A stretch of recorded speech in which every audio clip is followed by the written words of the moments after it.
Well, hello everyone. Welcome to Rainmakers Roundup. I'm your host, Mark Iorio, and I have with me one of the funniest guys I think you'll ever meet in your life, Mitchell Chi. What's you are? You're just a. You're That's a good, tough intro, though. It's not tough. It's true. We're here to talk about rainmaking. I know, but it's fun. We make rain, and it's fun, right? It is. I have my little red nose. Where is it? I left it in the car. And he's wearing bunny slippers and underwear. I do. I have bunny slip. I love my bunny slippers. Sage Professional Services, right? It's a mouthful. It is a lot to talk about, man. So Yeah. tell us about. You know, you've had your career has been unbelievable. It really has. I'm not kidding. It's been fun. There's some great stories. You work with some pretty influential people in your life. But back in the day, I don't know what happened to me. Yeah, you retired at 31. Well, yeah. But I'm still here and I'm You're still here. working. So tell us about making rain, man. Let's hear about Sage Professional and what you're up to. So Sage has been around for 24 years, and it's really been my passion. I've had other stops along the way, but really what we do is we work with entrepreneurs and founders and people that have fast emerging companies. And Mark, what you're very aware of this. When you're an owner, I was an owner in the 80s of the biggest Apple computer reseller in the United States to the federal government. Yep. And started that business with $2,000. It took off. We're supplying the DOE, the DOE, all the D agencies, you name it, alphabet soup. And you know, we had explosive growth. It was Apple computers in 1982. So you can imagine, talk about rainmaking, you know, you get overwhelmed. So what we do today is we align with founders and decision makers, the old classic line, right? That's who I talk to. I could probably throw in I'm trusted advisor and a few other buzzwords. But really what we do is we put an executive that's tenured, and I'm definitely tenured. It's by gray hair. I'm more tenured than you are. I'm more gray. Well, a couple more And years. we bring in a team, and we're on contingency. Okay. And we take key initiatives that the CEO or founder are too busy to do. And everybody in their life has a priority, right? Even personally. Yeah, sure. I've got to fix the shelf in the kitchen. It's been 3 years. Every time I see my wife, what's happening with that shelf? I'm busy. I'm meeting with Mark. I'm driving all the way to Cherry Hill to go on television. Right? Yeah. So the beauty of what Sage does, it's on-demand leadership with tactical results. And there's a lot of on-demand. In the old time, it was called contract leadership. There's a nonprofit called SCORES, a bunch of old guys or women that like give advice, so on and so forth. Yeah. Well, you know, our whole difference is it's tactical. Okay. So in 30 days, 60 days, we better deliver something to you because we're on contingency. Is it all leadership, or is it mostly business development, or are you going into an organization and doing just about anything they need, Mitch? We're the handyman. Yeah, you're the handyman.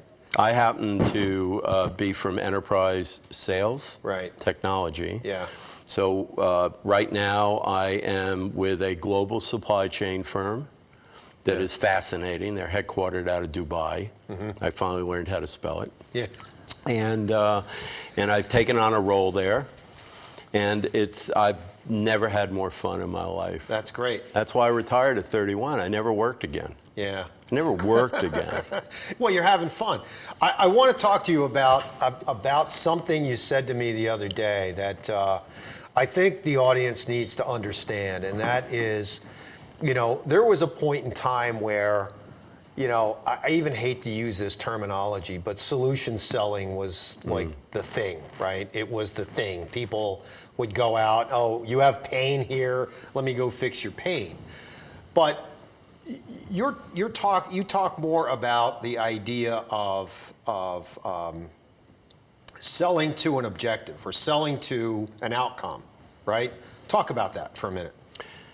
Yeah, it's fascinating. How much time do we have? You only have a half hour, but let's try to squeeze it in. You have a commercial up here, so let me really net it out. Yeah. If I came to you 10 years ago, and Mark, you're a retailer. Right. You're a fashion brand, right? And I said to you, how would you like to deliver your goods in 2 days? That's an outcome. Right. It's not even a solution because you don't have a pain. You couldn't even think of that. Exactly. And you just stare at me and go, what? Yeah. I go, think about it. They put an order in online or in your store, and 2 days later it's at the storefront. Yep. Nobody does that. Right. And that's the way outcomes develop. Yeah. And that's the way business post-COVID now has developed. Yeah. They don't care about the engine. They don't care about the cigarette lighter. I use cars a lot. Yeah. They don't care about any of that stuff, right? The solution is this big, complex automobile. Right. I want to get to work in 20 minutes. Yeah, exactly. Yep. Safely or whatever, you know. Get me there in 20 minutes. That's the outcome. Yep. You also talked to me about you know, what Amazon was doing with Whole Foods, right? And the fact that they buy Whole Foods and Walmart is delivering stuff within like hours now. It's not even, they're not even doing it in days anymore. You're getting off the phone and they're knocking at your front door. Right, exactly. That's outcome selling. It right? is. And you didn't even know, like you said, you didn't even know you needed that, or that product or that service isn't something that you could have even imagined. I mean, think about the smartphone today, right? Who the hell thought that we were going to need a smartphone 15 or 20 years ago? Right. Now you can't live without it. Everybody's on it. You go to a restaurant and people are talking, not to each other, but... No, to each other. I don't talk to my wife. I go, you text her. How's the salad? And she looks at me and goes, it's pretty good. So it's a hybrid. But, you know, pretty soon it'll just be, you go to a restaurant, there'll be a little screen. Yeah. You can talk to anybody in the restaurant. Right. Exactly. Hey, Mark. Life's a journey, don't be a hitchhiker. What's that all about? Yeah. Tell us about that. That's cool. That is really cool. I love that title. I ran it by my wife this morning, and she said, who's on Rainmakers Roundup today? I said, Mitchell Chi. And she said, what's he do? And I said, a lot. I mean, he retired at 31, but he's writing a book. Remember that, honey. He's retired at 31. Yeah. So it's I could talk hours on this. So this is a book I've been writing for 10 years. I sat next to somebody on a flight back from California, and I was all about myself. I do this, I do that, I'm great, I'm this, I work for Goldman Sachs, all this malarkey, right? And then halfway through it, I looked at her and I said, what do you do? Well, I'm a publisher. And telling her little stories. We talked about some stories in the past. Sure. You know me. And she looked at me. She goes, how old are you? I said, how old do you think I am?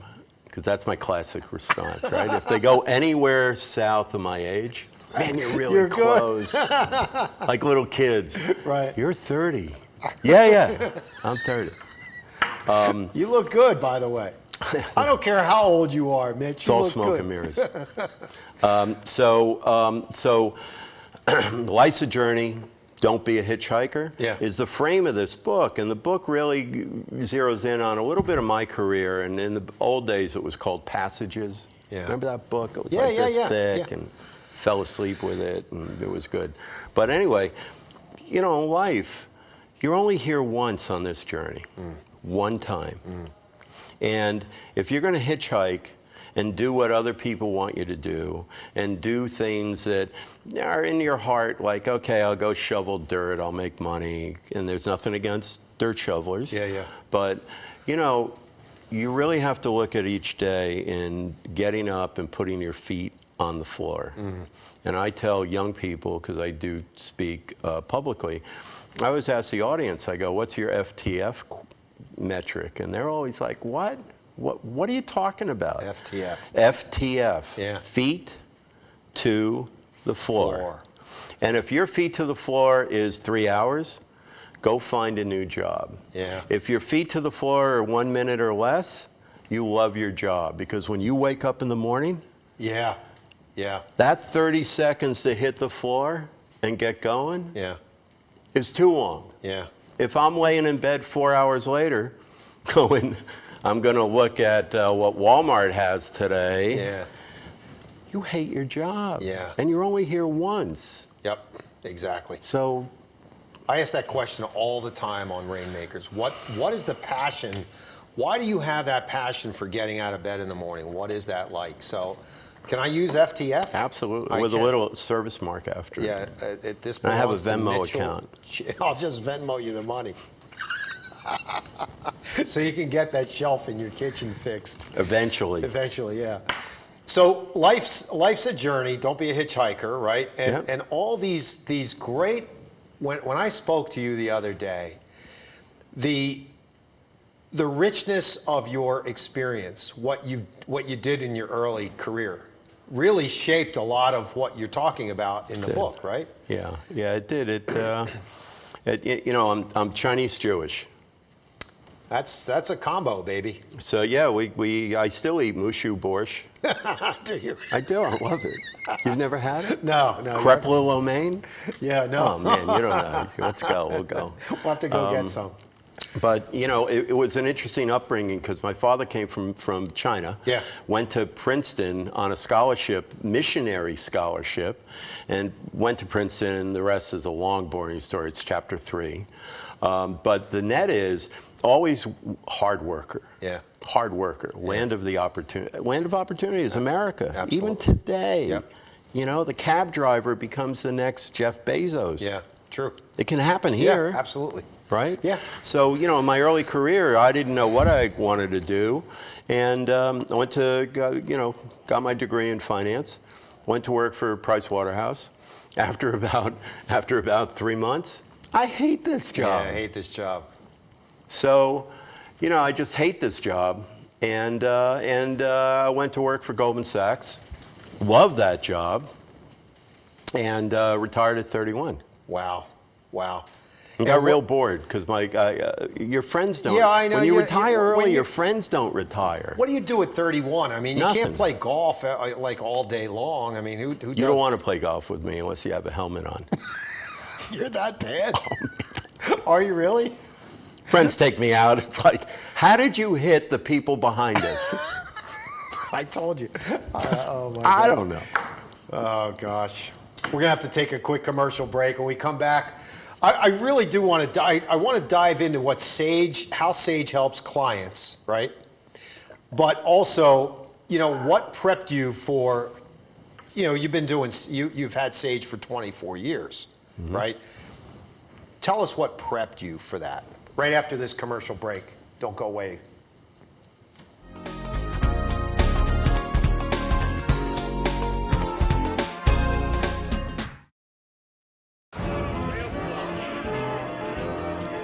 Boardwalks built for fun. Legendary rock and roll clubs. This is how we do it. Hippity hop. Casinos by the ocean. Hippity hop. Now that's New Jersey. 130 miles of beautiful beaches. Solid rock. And everything in between. Look in the window. Now that's New Jersey. Plan your New Jersey trip at visitnj.org. Waves of fun. Nights of excitement. And a trail of memories. Now that's New Jersey.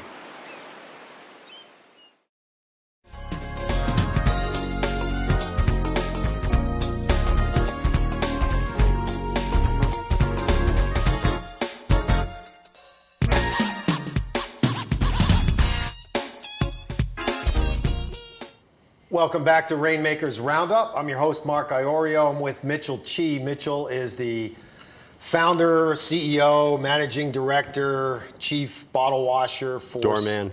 You're the doorman too? Doorman, yeah. Wow, that's a lot of stuff, man. It is. It's tough. I gotta, punch in and punch out on every job. It's confusing. That's a lot, man. That's a lot. I love your background. I just think that what you did in your career, you went to PwC, then you went to Goldman, you retired, but you had a lot of experiences and you worked at Oracle as well? Yeah, the big O. Big O. Yeah. For Larry Ellison. Well, directly, right? Yeah. So all that prep, Mitchell, all that prep work, all that stuff that you did in that period of time prepared you to do what you're doing with Sage, right? Obviously. Yes, that's well said. This is my passion at close to 70. You're not close to 70. Yeah. Are you really? You look I good. usually ask people, how old do you think I am? And if they're I think you a look lower like number, you're like 55. Thank you very much, Mark. You're close. I'm close, right? Exactly. You look good, man. Yeah, thanks. So seriously, what are you doing with Sage? Is your passion? This is what you love doing. It is, and it is all of the experience in my life kind of rolled into the direction of Sage. So to really net it out, Sage is a virtual team of experienced executives that have been in the trenches and done it. It could be anywhere. I just placed somebody as a CMO, a chief marketing officer in a biotech. Wow. Has nothing to do at all with technology. Maybe the tech piece does, Yeah. but they're driving new compounds and new formularies, and hopefully Pfizer will come along when they get approved by the FDA and buy them. Right? Yeah. So we do things like that. So it's on-demand leadership.